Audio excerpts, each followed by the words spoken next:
Everybody's been talking about the pass rush. Everybody's been talking about the linebacker situation. Everybody's been talking about Micah leaving. And look, all of that is legitimate. But I've been sitting here watching film, going back through everything, and I genuinely think we've been sleeping on the real defensive problem. Like the one that could actually unravel everything Christian Parker is trying to build this year. And it's not what any of the major accounts are pushing right now. Nobody's really putting the spotlight on this guy the way they should be. Because if he goes out there and struggles, really struggles, this secondary doesn't just take a step back, it potentially collapses. And the scary part, he hasn't taken a single snap in practice this entire offseason. I'm talking about a guy who got paid, who's supposed to anchor this corner room, and right now, honestly, there are more question marks around him than any other player on that defense. What's up, Cowboys? Welcome to the NFL Playbook Cowboys. If you're new here, don't forget to hit that subscribe button. So, I need to set the table here because this whole defensive conversation starts with the position that this franchise has genuinely neglected for over a decade. I'm talking about linebackers. Like, if you really sit down and trace this back, since 2011, after they took Bruce Carter, the Cowboys have only drafted 2 linebackers in the first 2 rounds. 2 in over a decade. And when you actually go look at who they spent the most money on at that position in free agency, it's Jasper Brinkley and Dan Connor. Guys, that tells you everything you need to know about how this organization has valued that position. That's wild when you think about it. And what's even crazier is the draft picks they did make at linebacker. Leighton Vander Esch in 2018, Jalen Smith in 2016. Now, can you identify what those guys all have in common? They all came in with injury history, so you're not just underdrafting the position, you're pulling guys who are already compromised coming through the door. That's not a coincidence, that's a pattern. And honestly, that pattern is exactly why we're sitting here right now wondering who's going to be the rock in that linebacker room. The most interesting name in that room right now is DeMarvion Overshown. And this is where it gets real. Like, if somebody could just go into the settings and turn off the injury toggle on this guy, we wouldn't even be having this conversation. You just pay him and move on. But that's the thing, you can't. And the organization has to think about that, you know what I mean? The agent change, the whole situation around him. If he somehow goes out there and plays 17 games and goes absolutely crazy. Pro Bowl level stuff, does he get paid? Somewhere, yeah. Maybe not here though. And that's just the reality of where things are with him right now. Now, the flip side of that is Dee Winters. And I think people genuinely sleep on this dude. He played a lot of football last year. He stayed on the field and he played better than what the Cowboys had at that position. He's got proof of concept, right? Like, that's more than you can say for a lot of guys who've rotated through that room. He's listed at 5'11", 227 pounds, so he's not huge, but he showed up when it mattered. And honestly, if the Cowboys don't bring Overshown back, I think you look hard at bringing Dee Winters back too, because at this point, continuity at that position matters more than just rolling the dice again. Now, here's something that I think gets lost in all the linebacker noise. The Mike position. Everybody's kind of waving it off like, oh, we'll find somebody to call the defense. But look at what Zack Baun meant to that Eagles defense when they were running. Like, that wasn't just a guy checking boxes. He was the steady presence when Cobie Durant couldn't stay healthy and Jihaad Campbell was still figuring it out. The Mike linebacker was the anchor. And if you go look at the best defenses in this league historically, they almost always had either one of the best in the league at that spot, or a solid veteran that you maybe didn't think about much but was just quietly holding everything together. We haven't had that in a long time. Now, the good news is that the scheme Christian Parker is bringing in seems like it doesn't put an impossible burden on that Mike spot. Someone mentioned going and watching the Eagles, and that's basically the blueprint.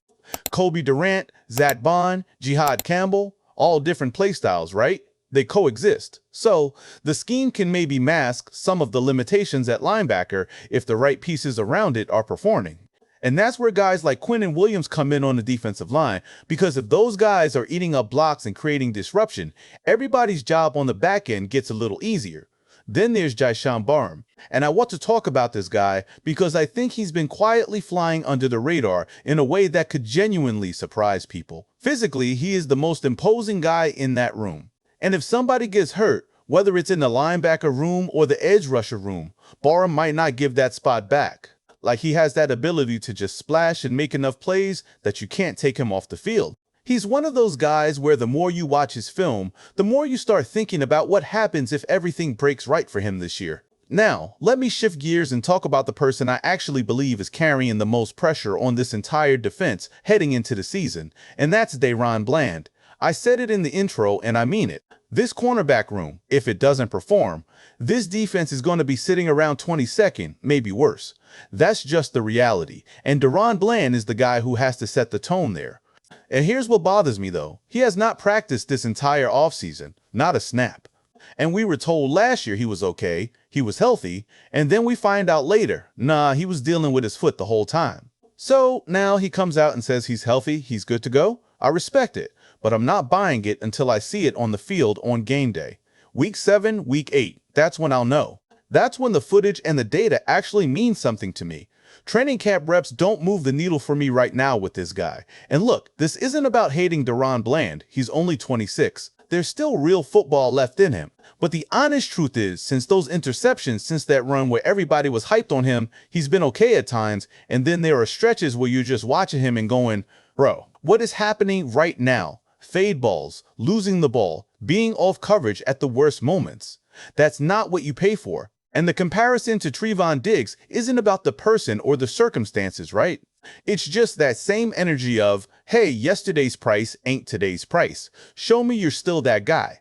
The thing that maybe gives me a little hope is that Christian Parker was hired specifically because the secondary is his specialty. That's his world. So if anybody can get something real out of DaRon Bland and stabilize that cornerback room, it's the guy they brought in to do exactly that.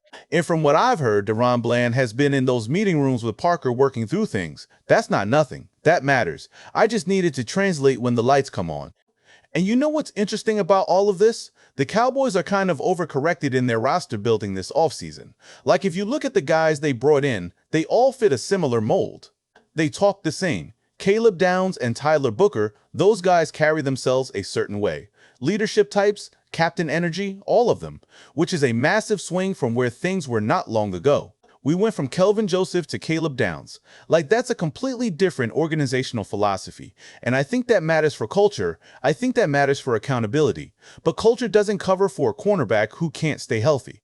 And speaking of pressure, I think Schottenheimer deserves to be in this conversation too. Because he picked Christian Parker, he hired the defensive staff. This is his defense now. If the offense is humming and the defense is a disaster, you can't just shrug and say, well, first-year coordinator, give it time. At some point, the head coach owns those decisions. And right now, with everything they've reshaped on this roster, the expectation has to be forward progress. Not perfection, but movement in the right direction.